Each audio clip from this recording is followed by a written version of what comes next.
Behind me here I've got my Vango Force 10 Mountain 2 tent, which is my go-to 4-season tent that I use in winter. I've had it for about, I don't know, 3-4 years. I've not used it as much as I would have liked in that time, but I have used it enough that I can tell you what I really like about it, and one or two of the things that I'm not so keen on. So without ado, first of all, let's just talk about the design of the tent. So it's kind of your classic geodesic dome, which is brilliant for a winter tent in lots of ways. From a design point of view, the first thing is that all the panels are relatively small, which makes it really good for resisting winds from all sides. It's totally freestanding, which means it's not reliant completely on the pegs for its strength. It's got a lot of strength from the pole design that holds it up. And the also thing is that this one is relatively steep sided, so if you do get any snowfall, alright, it's resistant to snowfall as well. So just the shape and the design of it makes it a really stable tent to be using in high winds and also in snowfall. So that's the design, but let's have a look at the actual quality materials that they've used on this tent. So it's a silk coated nylon. When I got this, I actually thought the sort of quality of this outer does seem really robust. Alright, I've certainly got no issues with it so far. But the outer, it's got a good quality feel to it. It feels really good. The zips too, they seem to work really well. They've got a storm flap on the inside, which seems to work really well. Not really had it in horrific rain so far, that really driving rain that you get that really tests out your zips. But so far, been fairly happy with that. All the time points seem really good on the outer. So far I've got no issues in terms of the quality of the outer at all. Really happy with that. Seams are sealed. Everything, yep, quite happy with that. Let's start by taking a look at how this tent pitches. So as with most tents of this design, it pitches in a tent first, which is okay of course, unless it's absolutely chucking it down with rain. So you do need to get practiced at putting this up as quickly as you can. So there are 2 lots of coloured poles. Now this particular one, it's green ones first. Now on this Force 10, it's got a slightly different design for the poles. So it uses this kind of axle here in the middle. And what that means is that you can fit the 2 diagonal poles relatively quickly. Again, as with all tents of this design, they're all shock corded. So it's just a case, I'll attach that down here. It's just a case then of taking each end, and again it's got an eyelet, typical eyelet that just threads in. Okay, held in place. Let's see if I can manage to do this on my own. This is definitely the type of thing where it's much easier to pitch if there is 2 of you.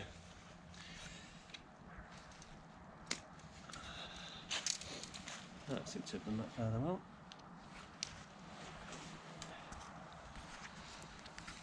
So it's the 2 green ones in first, and then similar sort of idea. You've got the 2 silver ones just go across and underneath.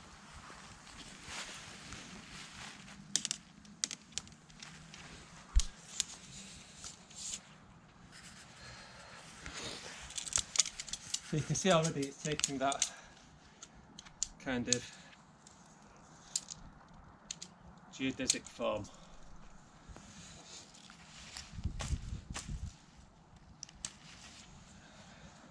So it says it's possible for me to do it on my own, but it's definitely easier if there's 2 of you.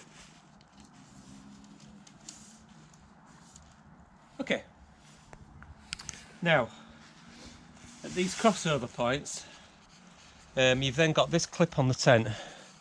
Now, what I find is that I found that these, not too bad in a day like today, but when it's absolutely freezing cold, it's really difficult to do this with big gloves. And remember, this is a tent that I'm using in winter conditions, so I find that these can sometimes be a little bit difficult to do, particularly if you're trying to do it in big gloves. You can see I'm almost struggling a little bit here today, so you've got to kind of squeeze it together and hold it down. So quickly do that for each of the 4 of them.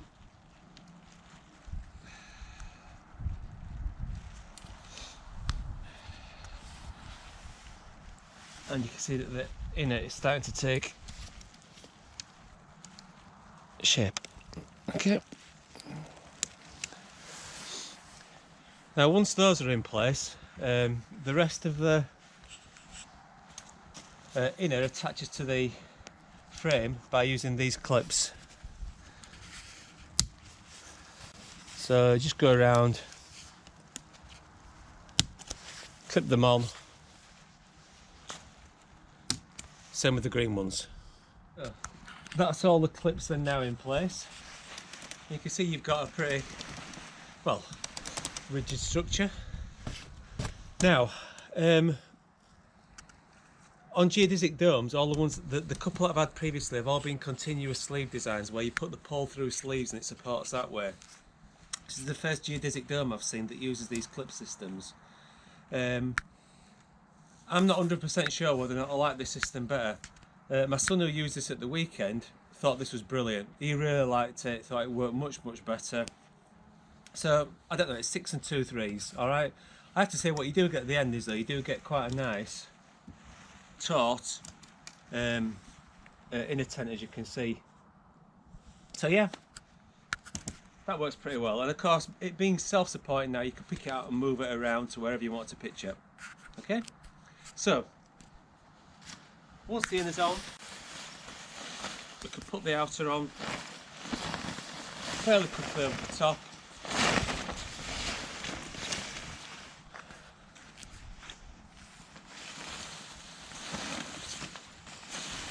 Okay, something that's always a bit easier if there's 2 of you. It's still a bit damp from the weekend, this, so it needs to dry out anyway. So the way this fastened is, it's just got these simple buckles here that fasten in. Now again, on some of the tents, the outer clips on by using an eyelet.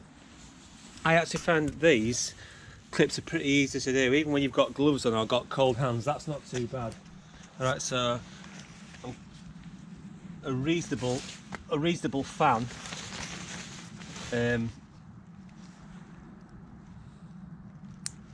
of fitting these eyelets in.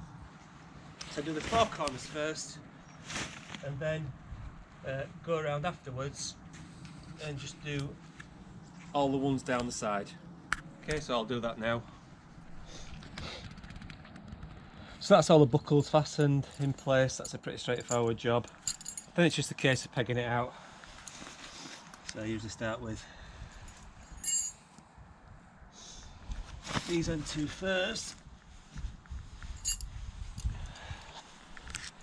So there's these pegging points around the side. So it's just a case of going around, pegging each of these out.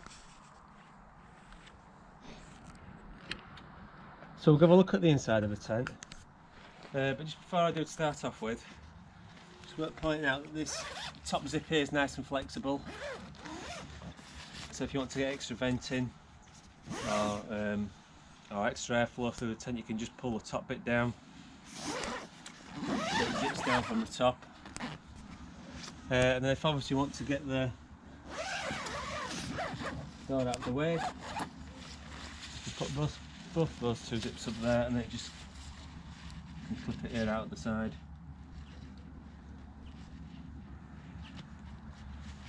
And again, that gives you quite a nice open area there, and obviously space there if you wanted that you could, you know, cook in with care. Right, so let's then go and take a look at the inner tent itself. So it's got this, call it a C zip design, but what I actually like about this is that it zips pretty much the whole way around. So it's easy to then get in and out of it. Gives you a really big open space to get in and out of,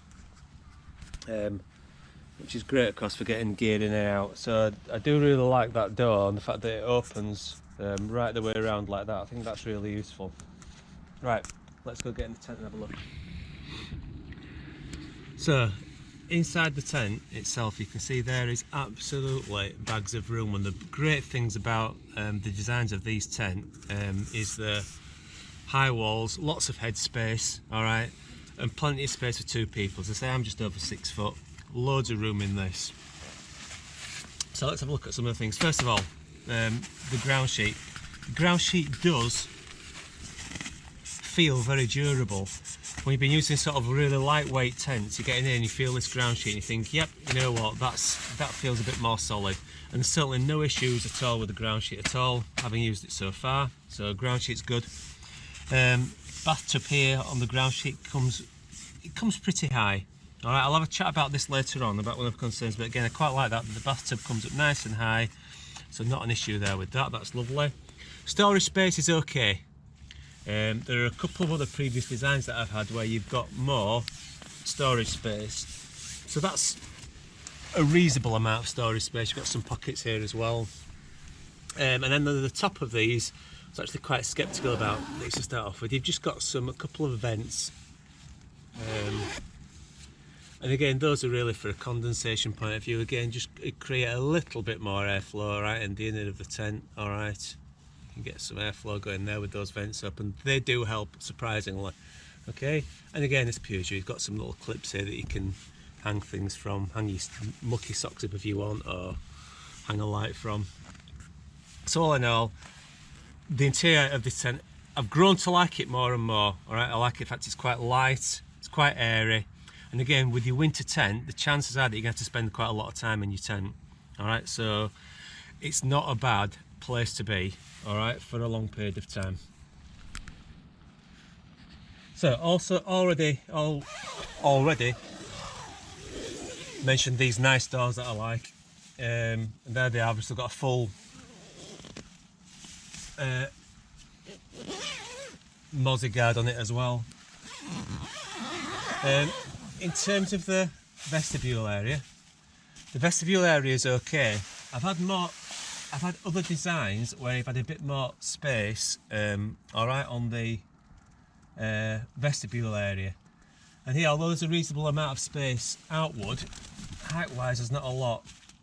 So really, if you wanted to cook in this tent, cooking in the tent obviously comes with a cautionary part, is a little bit more difficult to do. The only way you can do it really is by opening up that top part, as I showed earlier.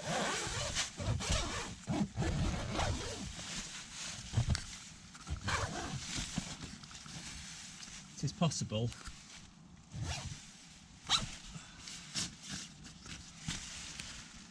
to do it like that and still get some protection from the weather. But vestibule wise, compared to some of the other design tents that I've had, probably not quite as much, but still enough to store your stuff in. When I first bought this tent and I put it up, one of the concerns that I had was over the gap between the inner and the outer. So for example, if you look down here, the outer and inner are pretty close together. And I was concerned that if you got driving rain on here, driving rain and wind, that you could get water ingress you know, into your inner tent. Now, I have used it in heavy rain at the moment, and that's never been an issue, okay? But it is something I'm going to keep an eye on, just to make sure that that isn't ever a problem, where you've got that, you know, situation where you've got, as I say, driving rain coming in and forcing that outer onto that inner. That's the only probably concern I've got about it at the moment. So the next thing, of course, is the the dreaded C word, condensation. Now obviously, of course, in winter condensation becomes even more of a problem than in summer, and of course you're going to get condensation on this tent. What I would say is being able to open it up from the top. It's got a nice hood on it as well here, so you can leave that open unless the weather is absolutely horrific. You can do that on both sides, and obviously you've got the zip on the top of that inner as well, and it just makes it manageable. All right, so for example, at the weekend when two of my sons were using it, again it was a perfect situation for really heavy condensation, a lot of heavy condensation on the inside of the tent, but the inner and their sleeping bag stayed perfectly dry. So you do seem to be able to manage the condensation okay in this tent. So this Vango Force 10 tent, I picked it up for about £350 at the time. I think you can still get it for about that price. Usually there's somewhere we'll have a sale on usually, and you can pick it up for around about £350. It makes it slightly more on the budget end of this design of tent, and I've got to say, I think for the quality of the materials that you're getting, although it's not a cheap tent, I'm not going to pretend it's a cheap tent, it's not, it's a major investment, but actually what I think you're getting is a tent that's made of pretty good materials, and I think this should last me for a number of years yet. So at the moment, from my point of view, I think it's pretty decent value, particularly when you put it with something like, I don't know, a Wild Country or a Terra Nova Quasar, which is going to cost you significantly more, maybe £500–600. So at the moment, I'd say at £350 you're getting a pretty robust, dependable tent for you to be able to use in winter. As always, alright, people have got their own thoughts on tents, alright, their own particular features that they like. Any comments that people have got on this tent who's used it, I'd be really appreciated to know about anything, perhaps anything that I'm not using correctly on it, it'd be much appreciated. Thank you very much for watching.